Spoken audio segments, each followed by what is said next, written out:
اس صفحے پہ کہتے ہیں ایک حضرت آئے اور آ کر بیٹھے، ہم سے ولایت سیکھی، ہم نے اس کو ولی بنا دیا۔ اب جو ہی ولایت سیکھی باہر نکلے تو باہر جو جھاڑو دے رہا تھا وہ 12 سال سے دربار پہ جھاڑو دیتا تھا، اس نے کہا ہم تو 12 سال سے خادم ہیں، ہمیں ولایت نہیں ملی، اور اسے کو آتے ہی ولایت مل گئی۔ تو اس کی طرف دیکھ کر عبد القادر کی زبان سے نکلا، داتا دے بھنڈاری کا پیٹ پھٹے، داتا دے بھنڈاری کا پیٹ پھٹے، یہ کہنا تھا کہ اس جھاڑو دینے والے کا پیٹ پھٹ کے فوراً مر گیا۔ اگر دجال زندوں کو مارنے کی طاقت رکھتا ہے تو یہ کہتے ہیں کہ ہمارے پیر صرف زبان سے جملہ نکال دیں تو وہ نظر ڈالتے، ان کی نظر ڈالتے ہی مر جاتا ہے۔ اور مرتے کیسے ہیں کہ ایک نظر ان کی زبان ان کی پڑ جائے اور نظر پڑتے ہی وہ مر جاتے ہیں۔ ایک بار کہتے ہیں 46 صفحہ ہے کہ میں عبد القدوس گنگوہی کے عرس میں لوگ چلے گئے، میں اور کامل شاہ ولی یہی رہ گئے۔ کامل شاہ کو دست لگے ہوئے تھے، آخر رات کا ٹائم ہوا تو کامل شاہ پیر نے کہا جی اب میرے جانے کا وقت آ گیا ہے، میں چلتا ہوں۔ یہ کہا الا اللہ پڑھا اور مر گئے۔ اب میں لاش کے پاس بیٹھا ہوں اور یہ ڈر ہے کہ اگر لاش چھوڑ کر جاتا ہوں تو شیر چیتے کھا نہ جائیں، اور اگر نہیں چھوڑ کر جاتا تو فجر کی نماز نکل رہی ہے۔ صفحہ 46 اور 47 تذکرہ ہے اس کا۔ کہا ابھی یہ سوچ رہا تھا، دجال نے مردے کو زندہ کر لیا تھا نا، سنو ادھر، ابھی سوچ رہا تھا کہ کامل شاہ پیر نے دوبارہ ڈنڈا پکڑا کہ اللہ کہا، سیدھے ہو کے بیٹھ گیا۔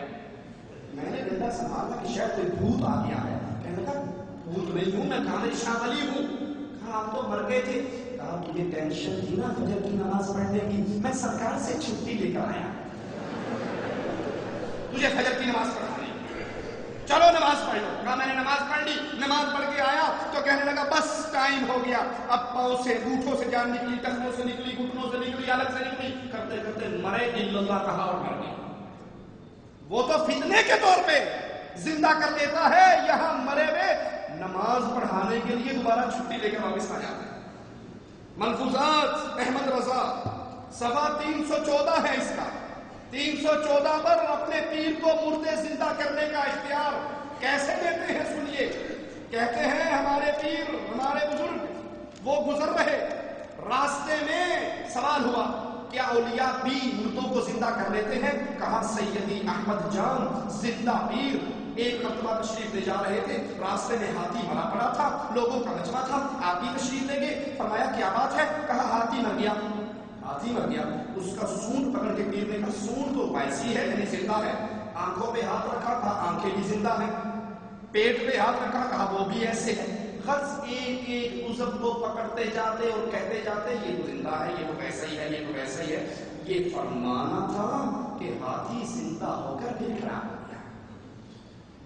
یہ موت و حیات کا اختیار اللہ کے پاس ہے، اور بطور آزمائش دجال کو یہ فتنہ، اس کے فتنے میں یہ بات شامل ہے، وہ کہے گا مر جا، مر جائے گا، زندہ کرے گا، زندہ ہو جائے گا، لیکن جب اس ایک شخص آئے گا اس سے کہے گا مجھے رب مانتا ہے، وہ کہے گا نہیں مانتا، قتل کر دے گا، پھر اسے زندہ کرے گا، کہے گا ہم مانتا ہے، کہا اور پکا یقین ہو گیا تو واقعی کافر ہے، تو رب نہیں ہے، پھر زور لگا لے گا اس اہل حدیث مواحد کو قتل کر سکے نہیں کر سکے گا، توحید اس کے پاس اتنی ہوگی۔ لیکن یہاں آئیے سنیے، مسند احمد میں ہے رسول اللہ صلی اللہ علیہ وسلم نے فرمایا لا يدخل الدجال مکہ ولا المدینہ، دجال نہ مکے میں آ سکتا ہے نہ مدینے میں آ سکتا ہے۔ ابو ہریرہ فرماتے ہیں، صحیح بخاری کی روایت ہے، 3 باتوں کی وجہ سے جو میں نے رسول اللہ صلی اللہ علیہ وسلم سے سنی، بنو تمیم کے ساتھ میں ہمیشہ محبت کرتا ہوں۔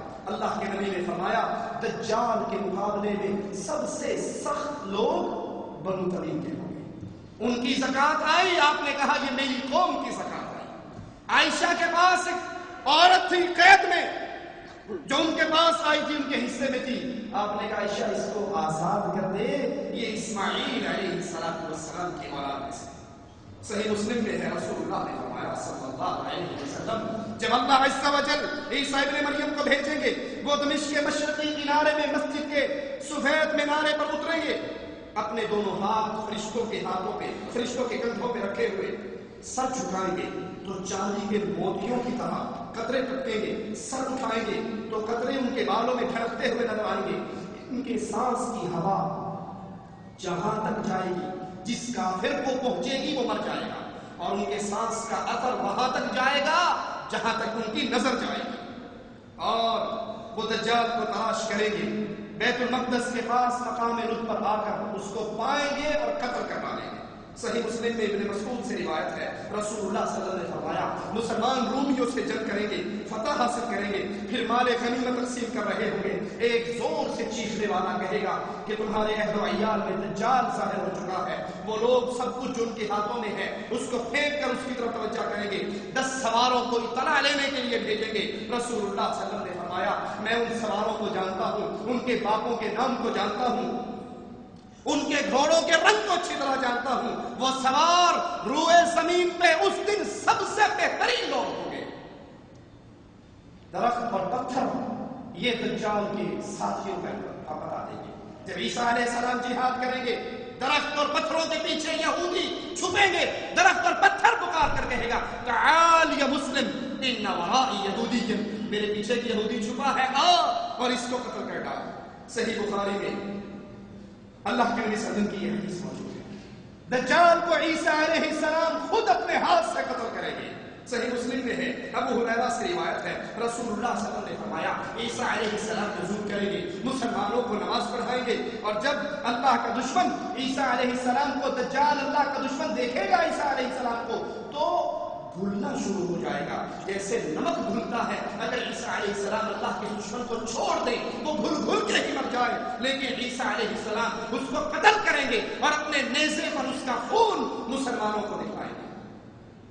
دجال سے نجات پانے کا راستہ کیا ہے؟ رسول اللہ صلی اللہ علیہ وسلم حدیث کے مطابق پہلی چیز دجال سے بچنے کے لیے جو سمجھ آتی ہے وہ اللہ پر توکل ہے، وہ اللہ پر بھروسہ ہے، وہ توحید کی پختگی ہے۔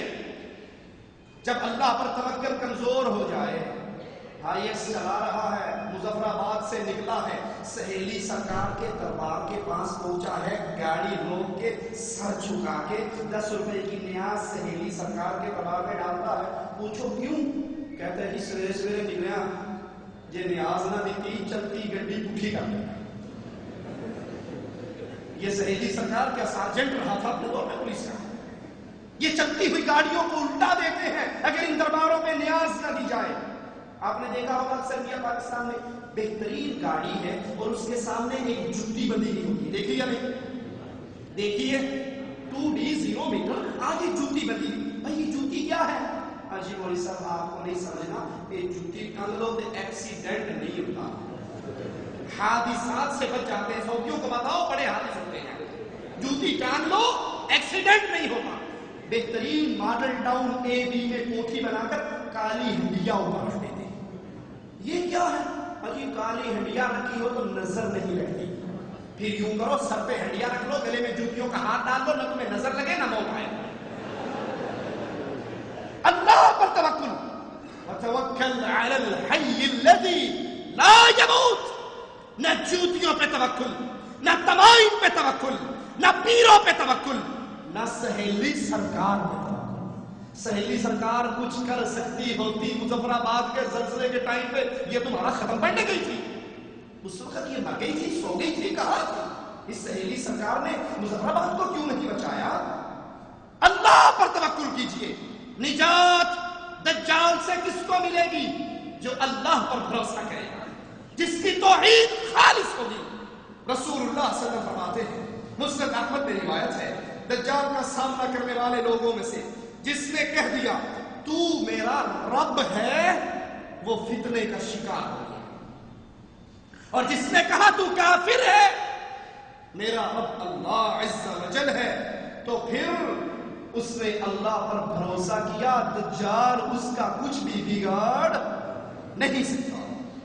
دوسرا طریقہ، دجال سے پناہ مانگو، ان جماعتوں سے، ان لوگوں سے، ان عقائد سے الگ ہو جاؤ جو کہتے ہیں دجال یہ قصے اور کہانیاں ہیں، یہ بنائی ہوئی باتیں نہیں۔ میرے نبی صلی اللہ علیہ وسلم نے تعلیم دی دجال سے پناہ مانگو. صحیح بخاری میں عائشہ رضی